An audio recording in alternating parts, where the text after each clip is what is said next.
Hi, everyone. Thanks for joining us.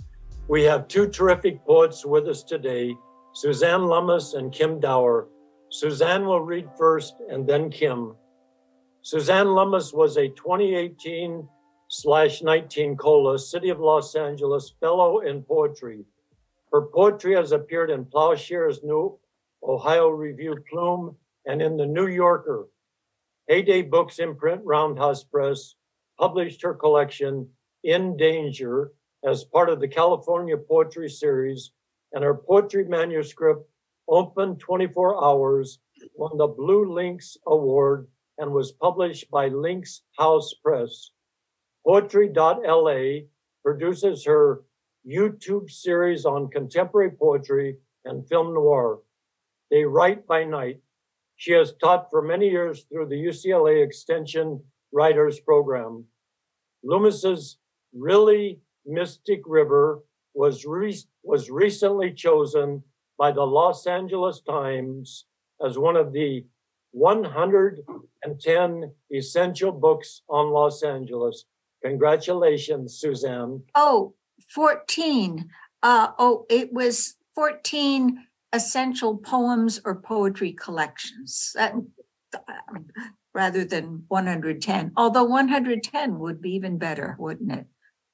Here's a witty, erudite, extraordinary poet, Suzanne Lummis.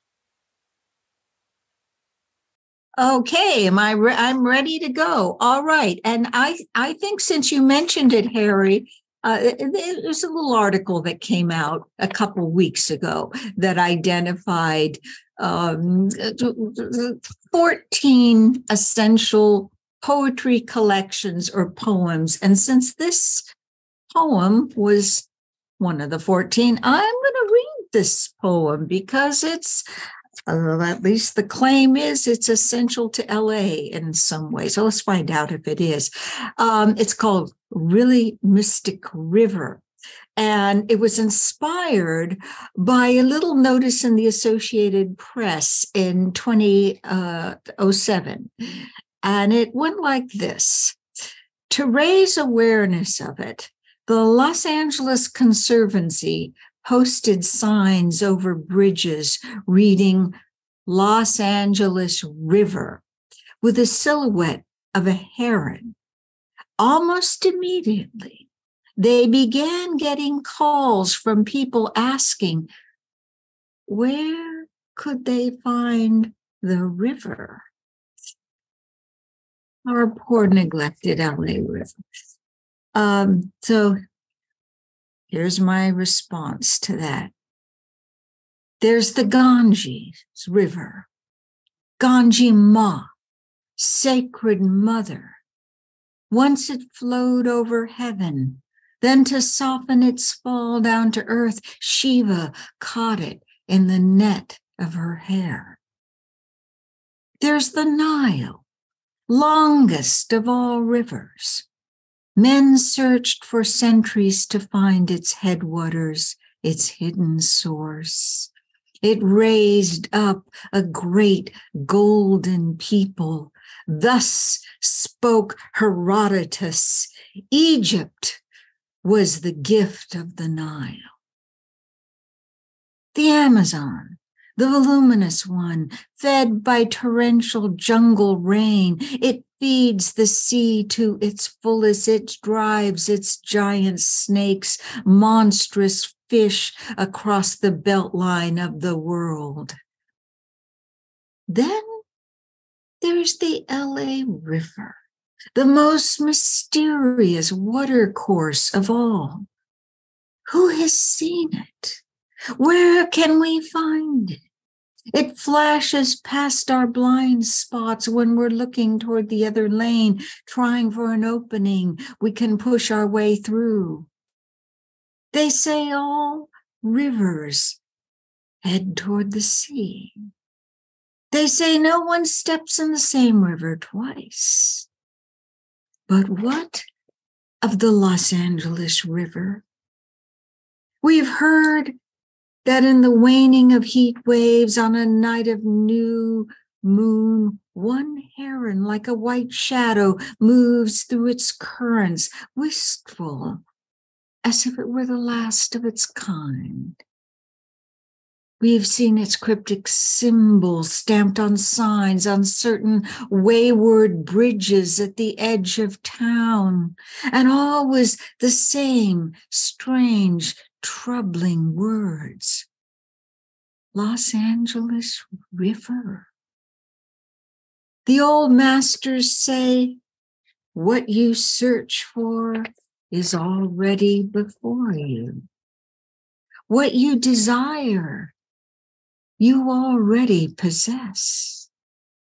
Is it true? Does a Zen river run somewhere below us?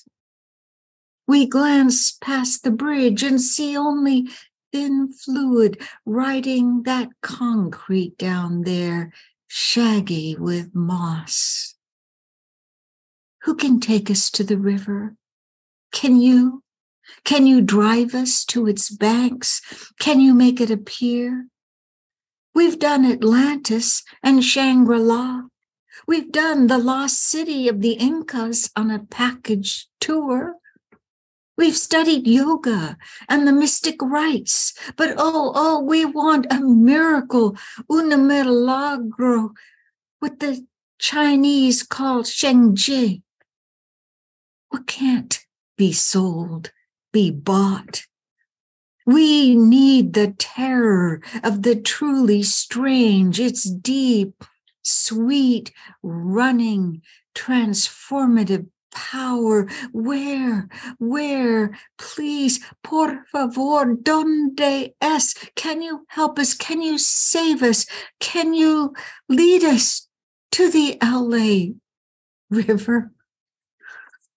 I even made myself laugh with that. Our poor river, okay. So it's not the Amazon or the Ganges.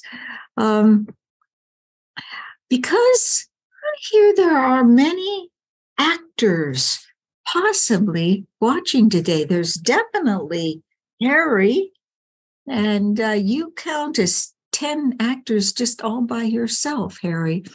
So Harry and I bet Kim too, I bet all three of us here love the movies. And some people out there know that I'm a fan of film noir, especially, and some of my poetry is inspired by film noir. So I'm going to read, especially for this distinctive audience, a poem where I made up what I call noir stanzas. I set myself the challenge of creating a stanzaic form that rhymes.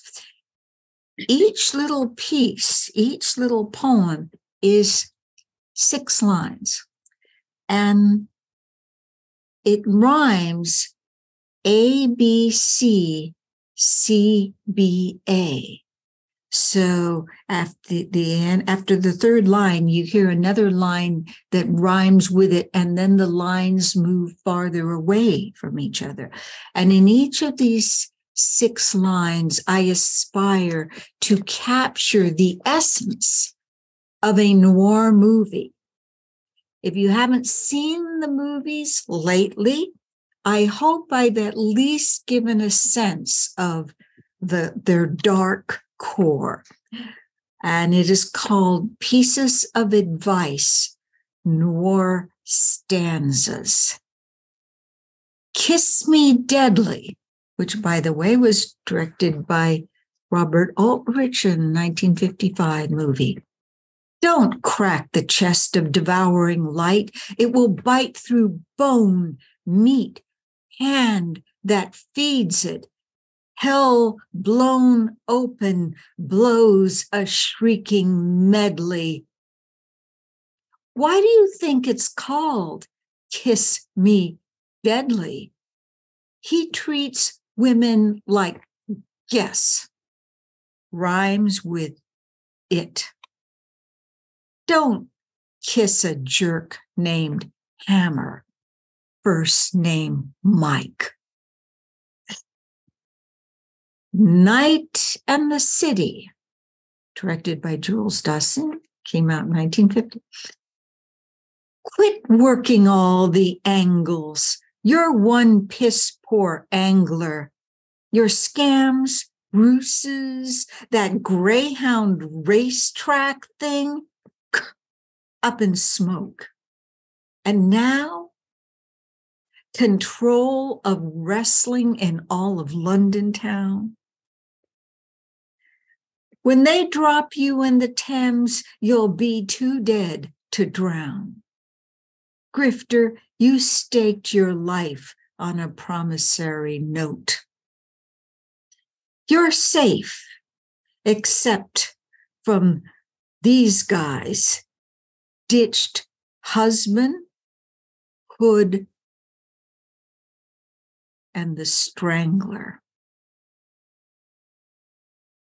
L.A. Confidential, directed by Curtis Hanson. Racketeering, murder, no one's cracking down. The copper robber, who's the biggest thug? Keep the answer. L.A. Confidential. Hard to live up to your full potential when your liver's pierced by a well-aimed slug. Go home, dreamers. Dream in your measly town. All right. That's one. I thought I'd want to check my time. Okay. I'm going to read a poem I haven't read before. I'm kind of debuting it here on Harry's Poetry Hour. And it's a serious poem. And what's interesting about this poem, assuming there's something interesting about it, I think there might be. It's after I wrote this poem, it's the first time I ever talked about a very serious automobile accident that I was not the driver, not my fault. For once something happened that wasn't my fault. I was just the passenger, but I hit the ceiling of the car pretty hard. After I wrote it, I wrote a prose version of part of that story. That was interesting. I took a poem and I turned it into prose. And what I just showed you for a minute is a anthology of essays called What Falls Away is Always, Writers Over 60 on Writing and Death, edited by Gail Ronsky and Catherine Hike. And it came out from What Books Press. So if anybody wants to read what this sounds like in straight prose, you can go to that essay in there. And the poem is called Someone Cried, No, No, No. If I'd owned a motorcycle and been rolling down Sunset at 10:30 p.m., if I'd been that man, or if I'd been the driver in the new dentless SUV heading west, but no, I was myself in my Hyundai pointed east, passing the nude cutout silhouettes on the facade of the old strip club. And no, no, no. Before my eyes and my ears, the first strike, a poof, then the cry from who I couldn't tell. Dark, closed pedestrians, the young, out for a good time, plunge from the sidewalk onto the river of the street, and I jerked my car into park and ran toward the next inch of bad news in the neighborhood paper. They were standing and kneeling, a young woman holding his hand. Inside his helmet, his large brown eyes closed and opened. Out of some deep dismay, short sounds between a grunt and a groan, between a groan and a cry, blunt force trauma. Because I'm a fool, every a.m. I get up believing I'll return to bed that night, then wake up again. A lane blocked, cars moved thick and slow, now heavy as if underwater. I cried, "Call 911." Someone said, "Wait, where's the other car?" Someone said, "It's there, it's stopped." The woman holding his hand told him to open his eyes, or told him not to open his eyes. I couldn't be sure. And whoever it was said, "There's a million stories in the naked city, lived in a smaller city." But naked's the right word, raw, bare as the night up there, where a few low-hanging stars make themselves felt. Making myself useless, I said, "You're not bleeding." Then thought, "Oh, stupid," meaning me. Who knew what might be pooling under his dark shirt, leather vest? If I'd been in Gunlock, Utah, before I turned 19, if my head struck the ceiling of the back seat, a split worth 30 stitches, I'd have felt in that instant my heart, lungs, long bone shimmer as if they were living things. I wasn't. I did.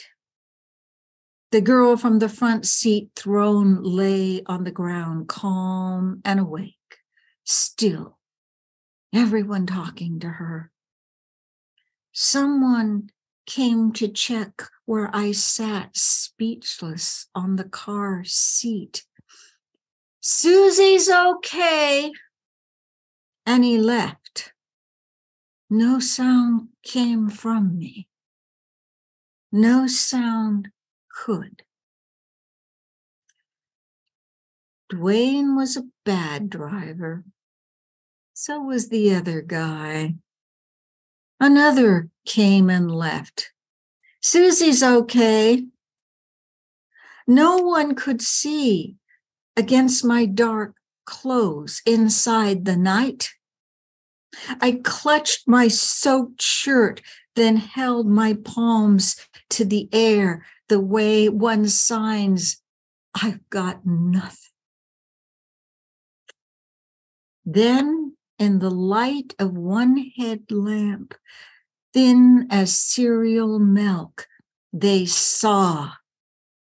Oh, no, no, oh, no. Blood tells its own tales. Add it to the city's stories, then search for a meaning in all this. Good luck with that. "You should move your car," someone said. So I got my surviving, useless, mystified self and my car the hell back on the road. And 3 blocks down, still the eve of Thanksgiving, past the blazing ambulance, splendor of the civilized world. Then a second emergency vehicle turning the other way. Seems another one of us fools struck the pavement and was changed, hard, fast, decisive, and so effortless, all this. You'd think we exploded like corks. You'd think we fell from the sky. Harry, have I used up my time, or do I have time for one more? Absolutely. You have time for another one. Yes. Okay. All right. So I will do this other one, which is in my book. This is what my book looks like. And I have a series of poems that are called the Fate Cookies, where I took a little sip of the paper that you find in a fortune cookie and I made the fortune the title of the poem. And then I wrote the poem that the fortune inspired me to write. And each one of these is set in a different situation with different characters, a different character speaking who's in a certain situation. And this one is simply somebody who's speaking, who's among ladies who lunch, as they used to be called, women at lunch. And has anybody ever gotten this one? I've gotten it at least twice. You're broad-minded and socially active.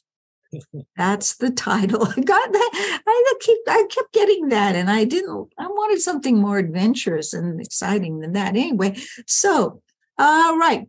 Who writes these things? We'd say fire him, but maybe he's supporting a family. Please explain. It's our future we want to follow the ruins of the Peking duck, not a personality profile. And what's this lame praise? Like something a man might say when he's breaking it off. Listen, you've got a great mind, a beautiful soul. And we go, uh-oh. See what happens when we trust our fortunes to others. Still, we snap open the crisp of sweetness with our hopes up. Little ventricle bent by some palm, envelope in 3D, toss of the dice, deliver us, send big money on the heels of dumb luck. We draw out the slip of news and what? This is our lot? This iota, this tidbit of consolation is enough to make us hungry again. One of his jokes that if we eat more, we'll get really broad. Huh, polite laughter. Well, we socially active had better go back to work and start earning our slight rewards. Nearby, beautiful girls call for creamy desserts, today's special and tomorrow's. The fates set us on status quo, then flutter away from our table to there and there, where good luck rolls like gold, like 1 ounce investment coins from heaven. Oh, let's not go back to work. Not ever. Let's seek our true fortunes. We shake hands like an assortment of musketeers and set forth.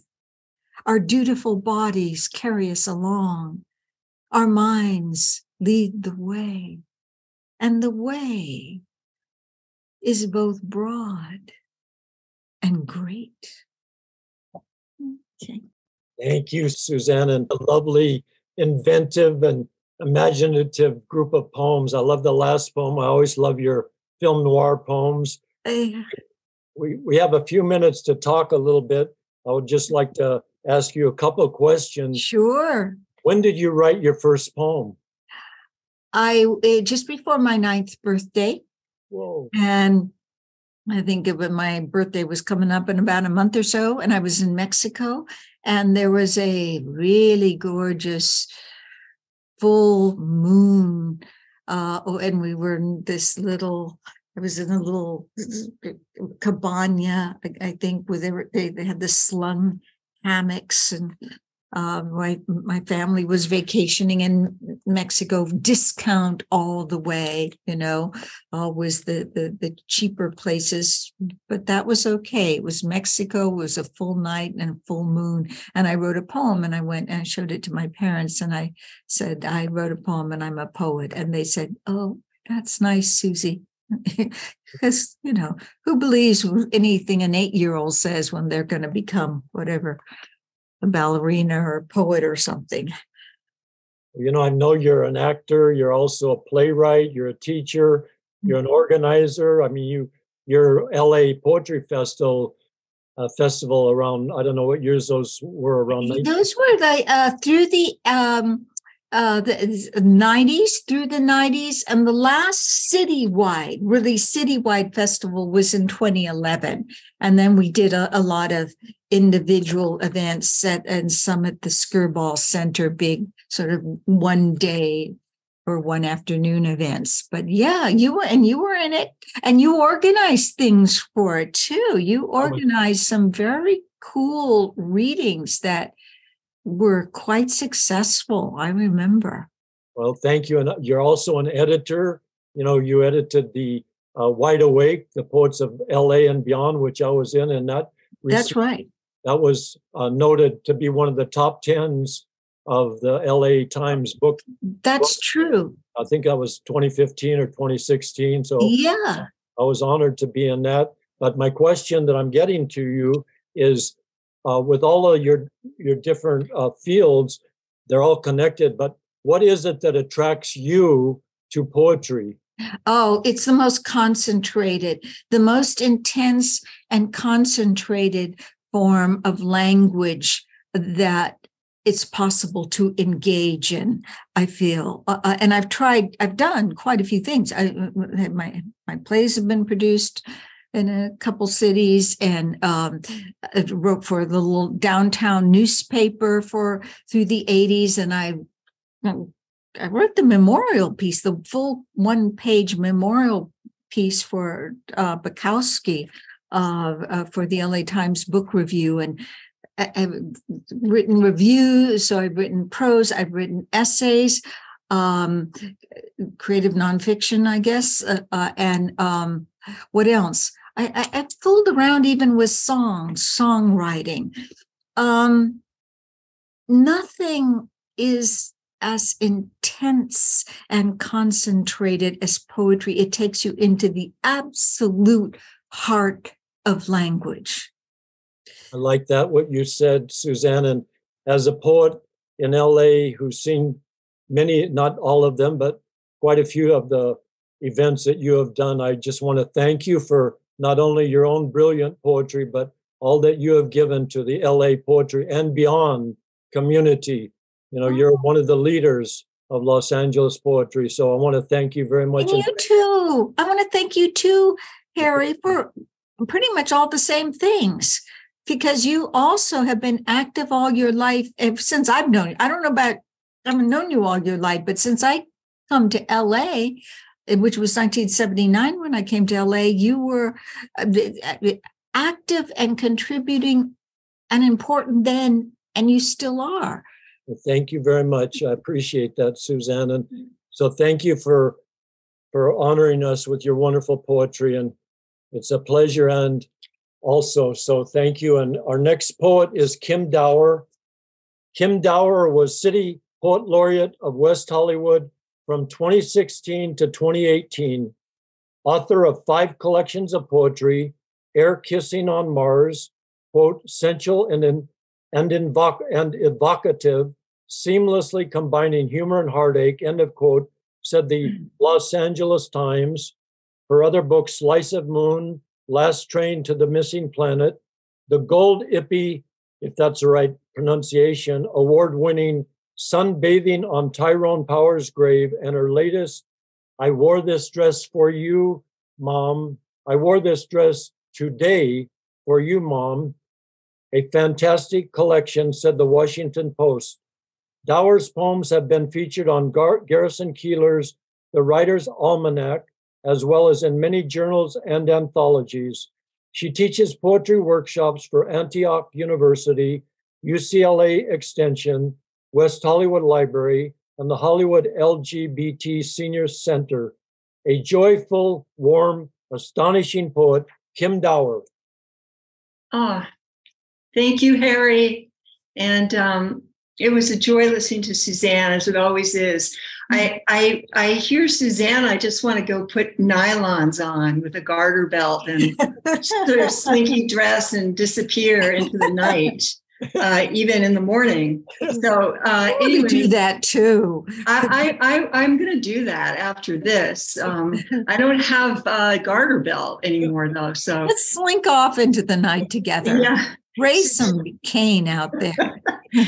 I had my little playlist, as we always do, but listening to Suzanne just inspires me. And I'm going to read a poem. I don't know if this works. If I move my screen, can you still see me? I'm going to read a poem from my computer. Is that going to work okay? I think it will. Yeah, because I will say that Suzanne and I occasionally go to a little French cafe in Los Feliz, and we have cafe au lait, or she does, or sometimes we have martinis, but whatever we have, she always has an idea. And a while back she said, I love Michael Caine. Do you love Michael Caine? And I said, yeah, of course I love Michael Caine. And I think she has sort of an obsession for Michael Caine, but we won't get into that. She's obsessed, Harry. That's the truth. But it's fine. It's very sweet and dear. And she said, I'm doing this event, and she always is doing something wonderful. And she said, I want you to watch the movie Get Carter. And then I want you to write a poem about it. And I thought, oh my God, I have enough to do that I have to watch this movie and then write a poem about it. But of course, Suzanne asks, and you just say yes, whatever it is. And so I did. I watched Get Carter, and I loved the movie. I had seen it already, and I love Michael Caine. And I pulled this one line of dialogue after Michael Caine and one of the many women in the movie, they're in bed together. And in the morning, she asks him, would you like breakfast? And he says, you must be joking. I never eat breakfast. That was the line in the movie. So that's the first line of my poem. And it goes like this. You must be joking. I never eat breakfast, said Michael Caine in Get Carter, chest bare, lighting up in bed, a cold-blooded killer, the morning after a one-night stand, a roll in the hay, as my mother's friend used to say. I wanted to be that woman lying next to him under the covers, black mascara streaked down my cheeks, wild hair, our legs entwined, seconds away from the men with guns breaking down the door. Why do we like these tough guys? $1 million question for the $1 million movie, which I'd watch every Saturday night on the little black and white when my parents were asleep. Love with the Proper Stranger. Natalie Wood gets pregnant by Steve McQueen. He marries her, does the right thing. And at 14, I fantasized about going too far in an old Corvette somewhere in Brooklyn or Queens with a guy who looked like Steve McQueen. My mother was relieved we lived in Manhattan, no cars for her to worry about, no tunnels or bridges, no back seats, just the Broadway bus where nothing much can happen, except you might see someone get on with a bullet hole in his shoulder, like I did going home from 57th Street after a date with a boy I didn't know. We went to see Prudence and the Pill. I was embarrassed. He was unappealing. And then on the bus, a man with blood dripping from underneath his coat. I used to wonder what a roll in the hay might be like with a murderer. Would he tell me he never ate breakfast? Would he tell me why he killed? Michael Caine went after the man who murdered his brother. Makes sense, I guess. Revenge is popular. If someone set fire to my house, I would find them. I would borrow a gun. Everyone, it seems, has one. I would pull the trigger on an empty stomach. I never eat breakfast either. Mm. So thank you. Thank you for that prompt, Suzanne. So there you go. And so in keeping with the theme of we'll keep one more with the theme of movies. So I have a new book out called I Wore This Dress Today for You, Mom. Very pink book. And all the poems in it have to do with motherhood, either my mother, being a mother, And I have a poem in this book called Goodbye to James Garner, another actor we all loved, right? And one day I was just reading, the New York Times, and there was a headline, James Garner dead.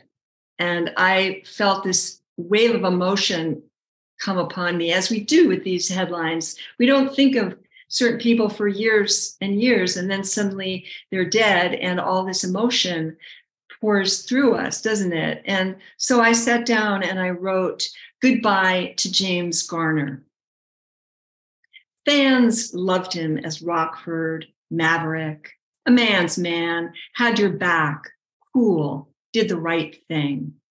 I loved him for being Doris Day's husband in a movie I cut class to see. 5th grade, played at the Riviera, only old men and me during the day, went alone, told no one. But I had a gigantic crush on him. He was an OB-GYN. She was a mom. Marriage in jeopardy. Couples in movies stay together in the 60s, while out there it was all falling apart.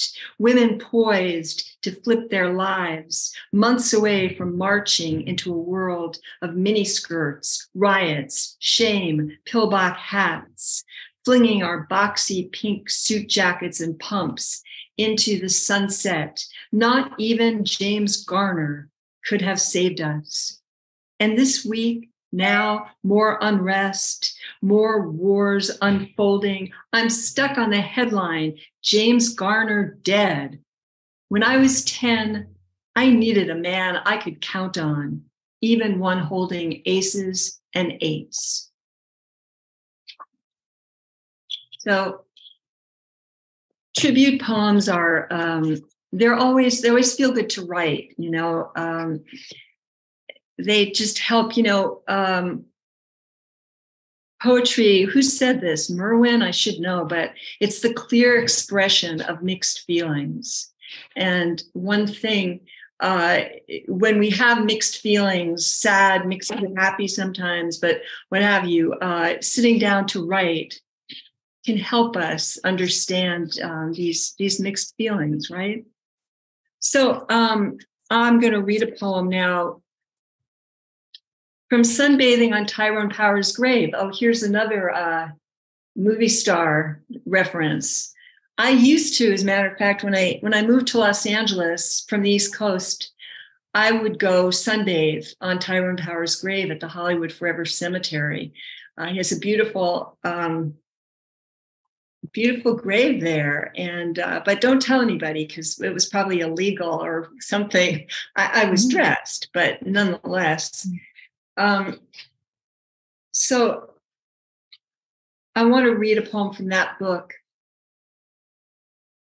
He said, I wrote about death.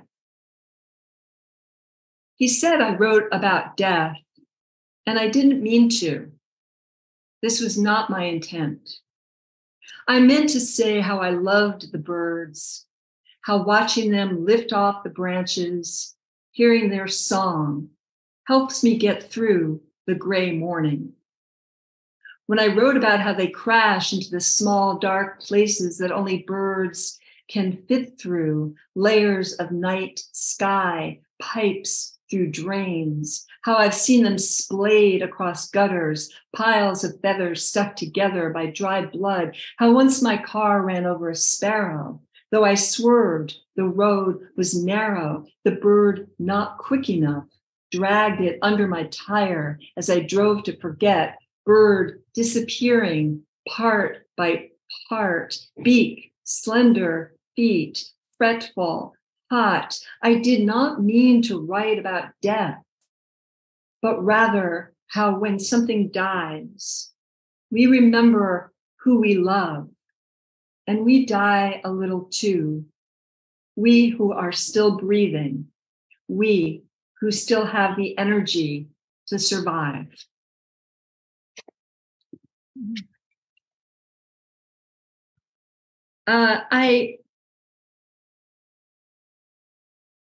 You tend to look back at your poems and see a theme. And I guess there are a lot of poems I write about having lost people because that's what's happening these days. But there's always a little humor in it too, I guess. I'm going back to the movie star movie themed poems, and also from Sunbathing in Tyrone Power's Grave. I wrote a poem called The Rockettes. So I grew up in New York City, and I feel very lucky to have been able to do that. Although when you're a little kid, you don't realize how special it is. But I know now how special it was. And I used to go to Radio City Music Hall. My grandfather would take me, and we'd go on the subway. And there was always a show by the Rockettes before the movie. And actually, that's the first time I saw Bullet with Steve McQueen in 1966, was at Radio City Music Hall. And that was quite extraordinary to see those car chases in San Francisco on that big screen on 54th Street. This poem is called The Rockettes. Since I was a little girl in pink taps, squeezing my grandfather's hand on the subway platform, waiting for the 7th Avenue IRT, its thunderous screech didn't unnerve me. We were on our way downtown to see the Rockettes, Radio City, their glittering tiaras, their curtain of legs rising, falling, rising. Sisters joined at the hip, not just as dancers, but protectors of one another, of women. Their pointed toes, kicks punctuating the air, taking care to dance for me and all the other little girls who looked up to see them. How great 50 years later, those legs are still swinging freedom all over the stage, legs that won't rise for just anyone.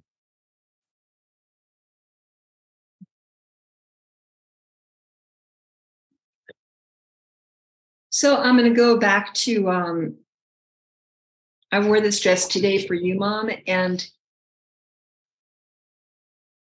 there's a poem in this book that actually Suzanne chose to put in the anthology. That's the Wide Awake anthology. And I was so thrilled that she put this in, because it's, we write a lot of poems. We don't always know what stands out from the rest of the crowd, and then someone picks a poem and says, well, this one does. So it sort of elevates your view of your own poem just because someone else chose it. I'm sure Suzanne and Harry, you've been through this, where you write something and you think, oh, this is awful, but something makes you keep it. And then somebody else says, oh, this is great. And suddenly it's great, So we need our community to help us, right? Often. Yeah. So this is a poem I'm proud of, because it's sort of a rant. It has no punctuation in it. It just goes out of the gate, and it's called Extraction. For anyone who's ever had a toothache, hold on to your jaw, because it hurts to listen to this poem. Extraction. My dentist tells me it's the longest root he's ever seen, as he uses all his strength to pull out my top back molar, been hurting since as long as I can remember. Feels like he's extracting my brain, forcing every thought I ever had out of my head. Longest root, he said, my mouth so numb I have no mouth. The tooth doesn't want to leave its warm, dysfunctional socket, headquarters from where it's been tormenting me for years, lighthouse of pain, tooth that reminds me every day that everything's not okay. Let me see its calcified pulp. Let me roll it in my fingers. Remember being a girl alone in the dentist's office waiting room, reading stories in Newsweek about the soldiers coming home, man on the moon, get the tooth out, remove this neon time bomb, red alert tooth depleting my goodwill, will let me worship it for showing me what hurts can be removed, will end, let me wear it around my neck to prove even roots that have fused can be ripped out.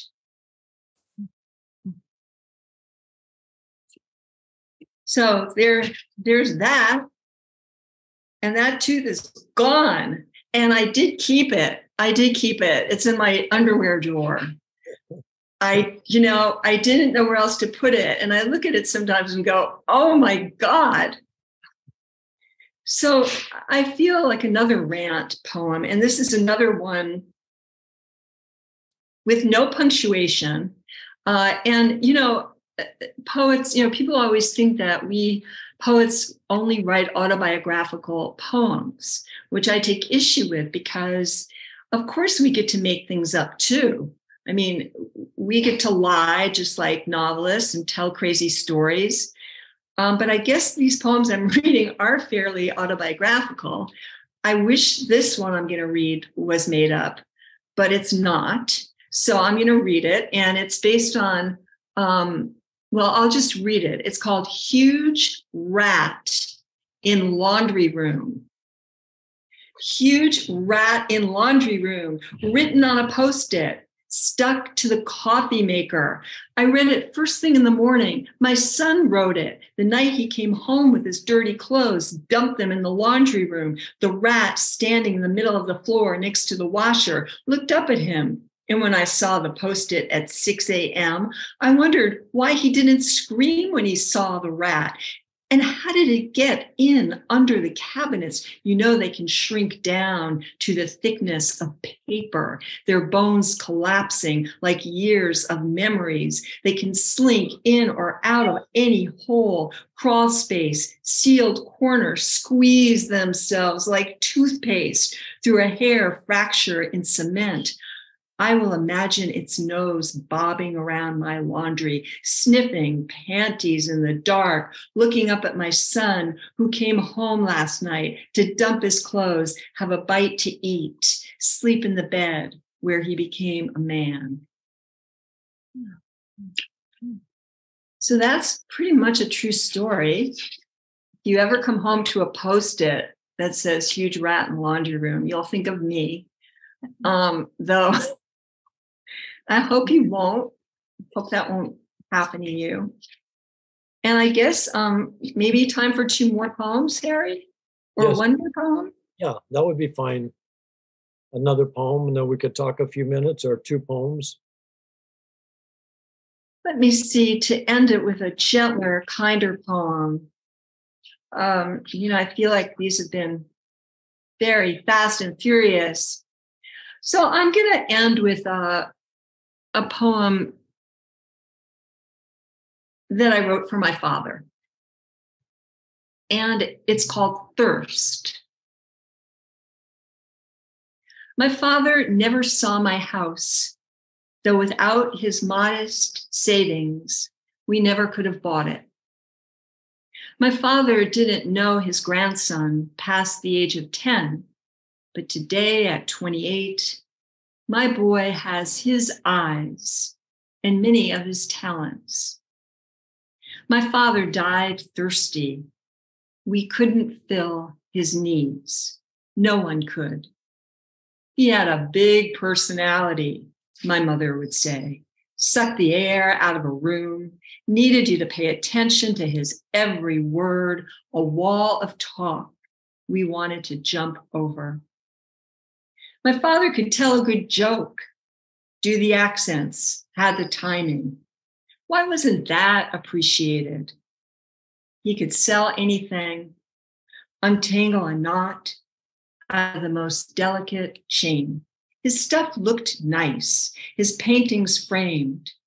He'd serve pats of butter on a dish, restaurant style. Our people leave us, and we let them go. They fade into the tapestry of the dead. An occasional memory, slapping us in the face, tapping us on the shoulder, kissing the breeze by our cheek. We wait for the wind to blow these reminders, like it did for me today, just now, in my garden that he never saw, but would have loved. Even though my roses are struggling, their white petals dropping, so thirsty they are, so ready for a drink. Thank you, Kim, for such a lovely, lively, eloquent, clear-eyed reading. You're just so alive. And I wanted to just mention one thing. I like what you said, where you said it's also, your poetry is also elegiac. You quoted Merwin, it's a clear expression of mixed feelings. Well, for me, I like to, if I might just refer to something that happened to me today, I was feeling kind of like one funk under a groove. And as I often do, I go to poetry, and I picked up your book, I Wore This Dress Today for You, Mom. And I just opened up on progress. And the last few lines of that, you said, you wrote, "This is the only way we can understand our own species, shake the dead off our bodies, invite ourselves into the new world of ourselves." And so I think that's what's important, to keep learning and living in the new and understanding it. And both of you do that so well. So thank you for that. So your poetry is you have such a great memory, and you can just take, as you said, you take a line and you can just unravel and just come up with an excellent poem. What would you like? You've been on the show before, and I asked you the questions I asked Suzanne. What would you like to talk about? Or what do you think is important to you at this time of your life, of all of our lives in poetry? What's important to you for us to think about in terms of poetry? Harry, that's an interesting question, because I've been thinking about that for myself. Like, what is it that I want? What am I looking for? And I honestly, without sounding dramatic, I think poetry is keeping me alive in a lot of ways, because either reading it or writing it to constantly for self-discovery, or just I claim in classes, I always say there's no such thing as writer's block. If you're alive and can see and hear and feel, there's always something to write about. You have to be open to seeing. And as William Carlos Williams says, no ideas, but in things. And, we hear these things, but what it really means is poetry is a way of staying alive and staying alert. Because you're always, when you read a poem, a good poem, you will learn something about yourself that you didn't know a minute ago, or it will take you into another place. And writing it will, so I don't want to think anymore about it being such a challenge to sit down and write a poem. I want to think of it more as an adventure and an opportunity to feel better, not feel worse. Not have it be a struggle, but have it be a game, because we really need that now. We need something to absorb us and take us out of the day-to-day, yet bring us deeper into that day at the same time. So poetry for me, I was just at the Festival of Books, and the poets that were on the stage were just one after another, so great, everyone with a different voice.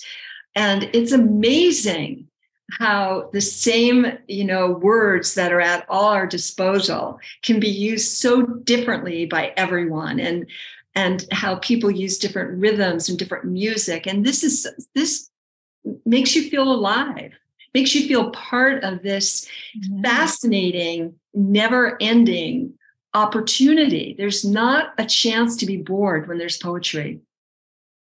I agree. You talk about to discover, troubadour poets, the word in its origin, trobar, means to discover. And also for me, it's always a sharing of emotion, whether it's death or love or joy or sorrow, etc. So that's why I go to poetry. And you're always very eloquent about when you talk about poetry. I appreciate that.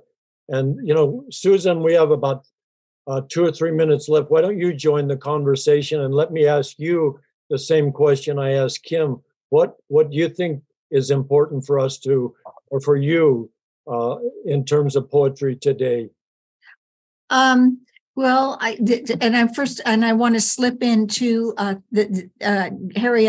I want to thank you for inviting me specifically to read with Kim, because we are poet friends, and and comrades. And I don't think we've ever had a reading together, have we, Kim? This is our first official reading together, which is very cool. And Harry, you made it happen. And no surprise that it was you who finally pulled us together into a reading.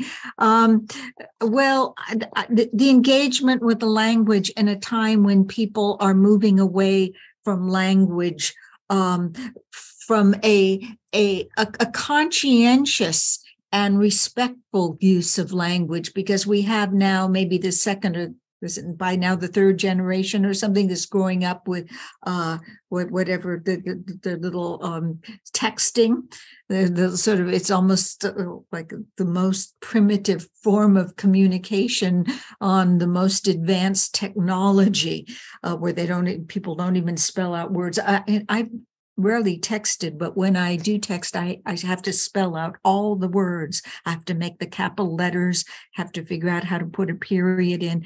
So the poets, somebody once said, poets, it was a lot of people said it. In ancient times, poets were considered to be, and the phrase for them was the keepers of the word. The keepers of the word, the people who safeguard language, who protect language, who carry it on from generation to generation. And I think we're doing that as much now as the poets did 1,500 years ago, and longer ago than that. Yeah.